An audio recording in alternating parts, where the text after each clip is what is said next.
નમસ્તે મિત્રો. હવે ઘણા બધા વિદ્યાર્થીઓ મને એવું પૂછતા હોય છે કે અમારે નીટની એક્ઝામની અંદર જે આ એડમિટ કાર્ડ આપ્યું છે, આ એડમિટ કાર્ડની અંદર કઈ વિગતો ભરવાની છે, અમારે એક્ઝામની અંદર કઈ વસ્તુઓ લઈ જવાની છે, કઈ વસ્તુઓ નથી લઈ જવાની, તમને બધી સૂચનાઓ આ વિડીયોની અંદર મળી જશે. જો પહેલાં તો તમારી પાસે જે આ એડમિટ કાર્ડ રહ્યું એ તમે એનટીએની વેબસાઇટ ઉપરથી ડાઉનલોડ કરેલું છે. જો શક્ય હોય તો એની કલર પ્રિન્ટ જ લઈ જવાની, એટલે કલર પ્રિન્ટ જ કરાવવાની. 3 page, first page, second page and third page. આ ઇન્સ્ટ્રક્શનવાળું પેજ પણ તમારે સાથે લઈ જવાનું રહેશે. હવે તમારે એડમિટ કાર્ડની અંદર ભરવાનું છે શું? તો તમને એડમિટ કાર્ડમાં અહીંયા એક ફોટો આવેલો જ છે. એ જે ફોટો રહ્યો ને એના એ જ ફોટાની એક પાસપોર્ટ સાઇઝ કોપી તમારે અહીંયા ચોંટાડી દેવાની છે. હવે એ ફોટો રહ્યો એની અંદર નીચે તમારું નામ છે અને તારીખ છે. તારીખ આજની જ હોવી જરૂરી નથી, જૂની હશે તોય ચાલશે, પણ નામ અને તારીખવાળો એક ફોટો અહીંયા ચોંટાડી દેવાનો. હવે કોઈ કહે કે સાહેબ મારી પાસે ફોટો નથી, તો એ ફોટાની અંદર તમે જે કપડાં પહેરેલા હતા એના એ જ કપડાં પહેરી અને ફરીથી એક ફોટો પડાવી દો જેમાં તમારું નીચે નામ હોય, ડેટ આજની ડેટ રાખશો તોય ચાલશે. ત્યાં ભલે અલગ ડેટ હોય, અહીંયા ભલે અલગ ડેટ હોય, પણ ફોટો, નામ, ડેટ એ અહીંયા ચોંટાડી દેવાનો પાસપોર્ટ સાઇઝનો.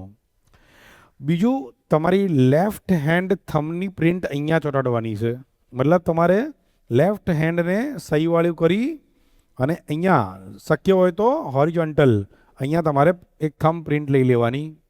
અહીંયા કેન્ડિડેટ સિગ્નેચર લખેલું છે, પણ એ સિગ્નેચર તમારે કર્યા વગર જવાનું છે. અહીંયા લખ્યું છે કે ઇન્વિઝિલેટરની સામે તમારે ત્યાં બેસીને સાઇન કરવાની રહેશે. એટલે આ ખાનું ખાલી રાખીને જવાનું છે. સેકન્ડ પેજની અંદર પોસ્ટકાર્ડ સાઇઝ ફોટો ચોંટાડવાનો છે. એની સાઇઝ અહીંયા લખેલી જ છે. તમે કોઈ પણ સ્ટુડિયોવાળાને જઈને કહેશો કે મારે નીટની અંદર ફોર્મ ભરવાનું છે, એટલે એ તમને આ જ સાઇઝમાં ફોટો બનાવી આપશે. એમાં પણ નીચે તમારું નામ અને ડેટ હોય તો સારું. હવે કોઈએ મને પૂછ્યું કે એમાં નીચે નામ અને ડેટ ના હોય તો કોઈ વાંધો નહીં, પોસ્ટકાર્ડ સાઇઝ ફોટો અહીંયા ચોંટાડી દેવાનો છે.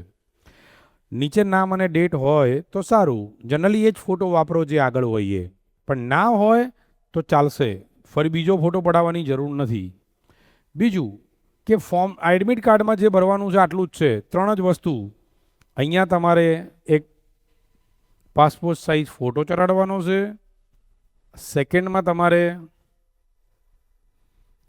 બાજુમાં અહીંયા લેફ્ટ હેન્ડ થંબ મૂકવાનો છે અને આ પોસ્ટકાર્ડ સાઇઝનો ફોટો લગાવવાનો છે. એટલે એડમિટ કાર્ડનું તમારું બધું જ કામ પૂરું.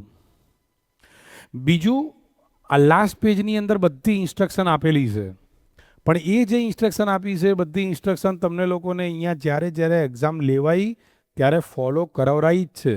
એટલે તમારે કોઈ ચિંતા કરવાની જરૂર નથી. છતાંય હું એક વખત બોલી જાઉં છું કે એક્ઝામની અંદર તમારે કઈ કઈ વસ્તુઓ લઈ જવાની છે, કઈ વસ્તુઓ એલાઉ છે.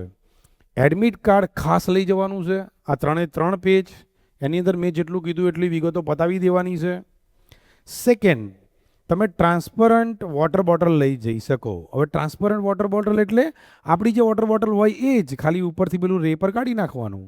જે 10 રૂપિયાની 20 રૂપિયાની વોટર બોટલ આવે છે એની ઉપરનું રેપર કાઢી નાખવાનું, એટલે ટ્રાન્સપરન્ટ વોટર બોટલ. અને ત્રીજી વસ્તુ, તમારે યોગ્ય આઈડી પ્રૂફ લઈ જવાનું છે. એમાં સિમ્પલ સમજો કે આધાર કાર્ડ લઈ જવાનું છે, અપડેટેડ આધાર કાર્ડ. હવે આધાર કાર્ડ ના હોય તો પાન કાર્ડ ચાલે, લાયસન્સ ચાલે. પણ સાહેબ પાન કાર્ડ લાયસન્સ અમારા ના હોય અત્યારે તો તમે લાસ્ટ પાસ માર્કશીટ લઈ જઈ શકો. 10thની ઓરિજિનલ માર્કશીટ અથવા તમારું જે 12મા ધોરણનું બોર્ડની એક્ઝામનું એડમિટ કાર્ડ હતું એ પણ લઈ જઈ શકાય, કારણ કે એમાંય તમારો ફોટો હતો. પણ તમે ઓલ્ડ આધાર કાર્ડ હોય તો ઓલ્ડ આધાર કાર્ડ લઈ જવાનું અને એની સાથે આ નવી જે તમારી માર્કશીટ હોય ને 10મા ધોરણની એ લઈ જવાની, અથવા 12મા ધોરણનું જે એડમિટ કાર્ડ હોય એ અને ઓલ્ડ આધાર કાર્ડ એ બંને ઓરિજિનલ લઈ જવાના. હા, માર્કશીટ બી ઓરિજિનલ લઈ જવાની. પણ જો અપડેટેડ આધાર કાર્ડ હોય તો શક્ય હોય તો એ આધાર કાર્ડ જ લઈ જવાનું છે. કદાચ આધાર કાર્ડ નથી, પાસપોર્ટ છે, આધાર કાર્ડ સિવાય પાસપોર્ટ બી ચાલે, વેલિડ ફોટો આઈડી પ્રૂફ આ લઈ જવાનું છે. બીજું, એક્ઝામની અંદર તમને લોકોને આ સિવાય બીજી કશું જ નથી લઈ જવાનું. તમને ડ્રેસ કોડની સૂચનાઓ આગળ આપણે નીટ સે પહેલે નીટ જે 19મી તારીખે લીધી હતી એની અંદર બધી સૂચનાઓ સમજાવી દીધી છે. છતાંય હું ફરીથી એકવાર બોલી જાઉં, હાફ સ્લીવ કપડાં જ ચાલશે, ફૂલ સ્લીવ નહીં ચાલે. એવા કોઈ ટી શર્ટો ના હોય કે જેની ઉપર ઝાઝા લખાણ હોય, એવા કોઈ પેન્ટ ના હોય કે જેની અંદર વધારે પોકેટ હોય, વધારે બટન હોય. મતલબ simple pant, half sleeve shirt અને શૂઝ નોટ એલાઉડ, મતલબ ચપ્પલ અથવા સ્લીપર પહેરીને જવાનું છે. દીકરીઓ માટે ખાસ સૂચના કે કોઈ ઓર્નામેન્ટ એલાઉ નહીં હોય, હાથના દોરા એલાઉ નહીં હોય, વીંટી એલાઉ નહીં હોય, ચેન એલાઉ નહીં હોય, કોઈ મેટલ વસ્તુ તો નથી જ લઈ જવાની.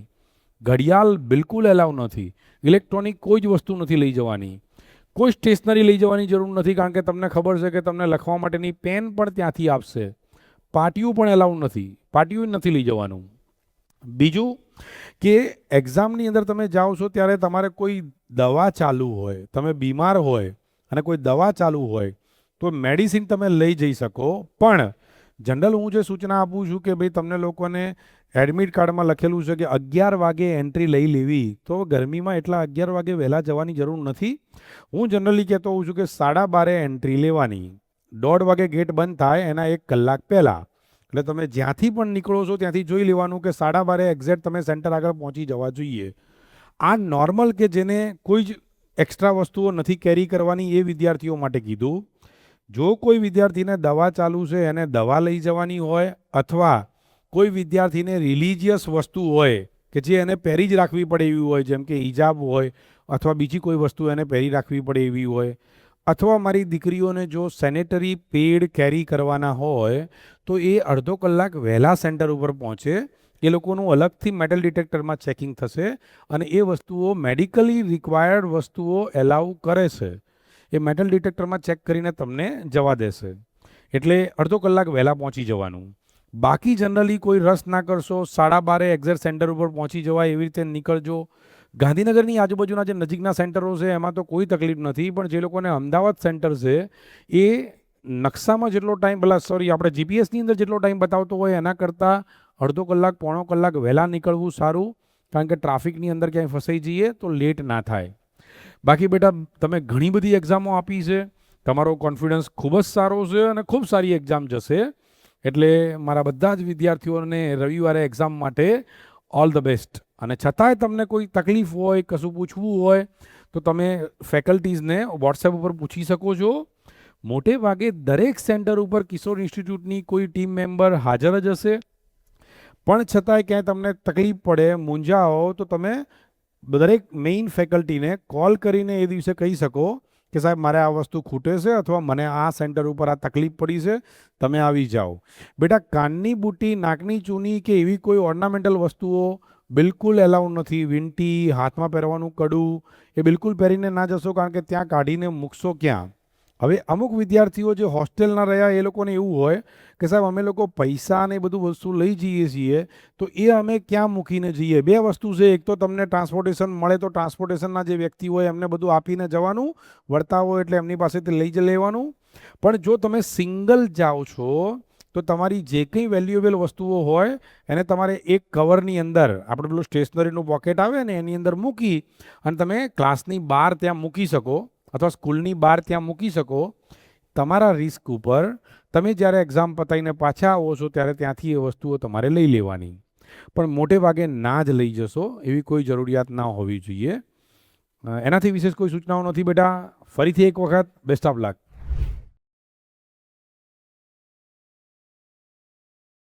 सपने सच हो चले, सपने सच हो चले.